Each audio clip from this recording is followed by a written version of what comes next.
bwe lutuukidde olwaleero nga Uganda yakazuulibwamu abalwadde ba COVID-19 248 nga ku bano 189 bagoba ba mmotoka ezeetikka ebyamaguzi. Olw'omuwendo gw'abagoba b'ebimotoka bino okweyongera, gavumenti yayongera amaanyi mu kubakebera era nga bateekawo n'amateeka amakakali ng'era kati teri akkirizibwa kuyingira ng'alina ekirwadde kino. Mu kaweefube w'okulongoosa omulimu gwabwe, abagoba b'ebimotoka bino beekolamu akakiiko akalwanyisa ekirwadde ekya COVID-19 akamanyiddwa nga COVID-19 Truck Drivers Task Force.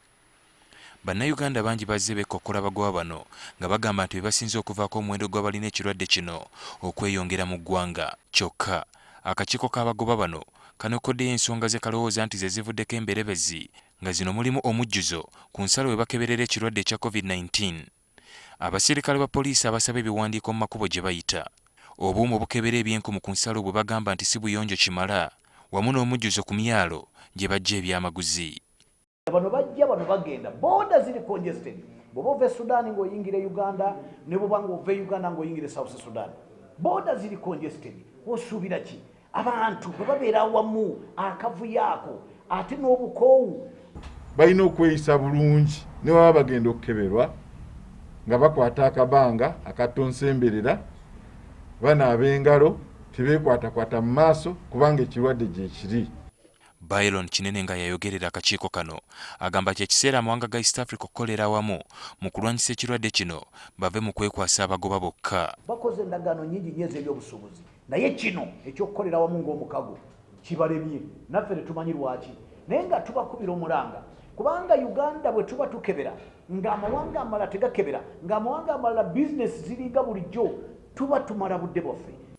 Abagoba era si basanyufu n'ekyokubasosola ssaako ne bannaabwe engeri gye bakwatibwamu oluvannyuma lw'okukakasa nti balina ekirwadde kino gye bagamba nti ebaweebuula.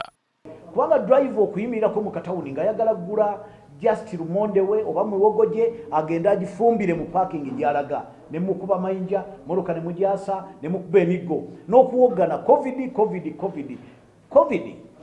Aba truck drivers bamufuna mu mbeera gye bakolera emirimu gyabwe, so si lwakuba nti bakyeyagalira. Kinene era ategeezezza nga abamu ku bannaabwe bwe bakakibwa okutikka abasaabaze nga basaze ensalo munda mu ggwanga erya South Sudan ekyongera okubateeka mu kabi ak'okukwatibwa ekirwadde ekya COVID-19. N'omuwa abasaabaze bano babasanga ku border side ya South Sudan, bwe kikugwako nga gw'otuusewo nga bagamba twala abantu abo babiri, abantu b'entwala teri abakebedde, sirina results zaabwe, teri abakebedde. So kati ali ne gavumenti nayo erongooseemu, waliwo obuntu buno bwe tuteekako ebyenkumu obwo. Obuntu obwo abantu osanga munaana nga babutaddeko buli omu engalo, ono n'ateekako n'avaako, ono n'ateekako n'avaako, babusanitayizinga ddi. Bwe tutuukiridde ab'ekitebe kya South Sudan kuno bategeezezza nga bwe batayinza kubaako kye boogera ku nsonga eno okutuusa nga baddereevu bano beekubidde enduulu eri minisitule y'ensonga z'ebweru w'eggwanga ejja okubategeeza ku nsonga eno. Ali Mivule, NTV Akawungeezi.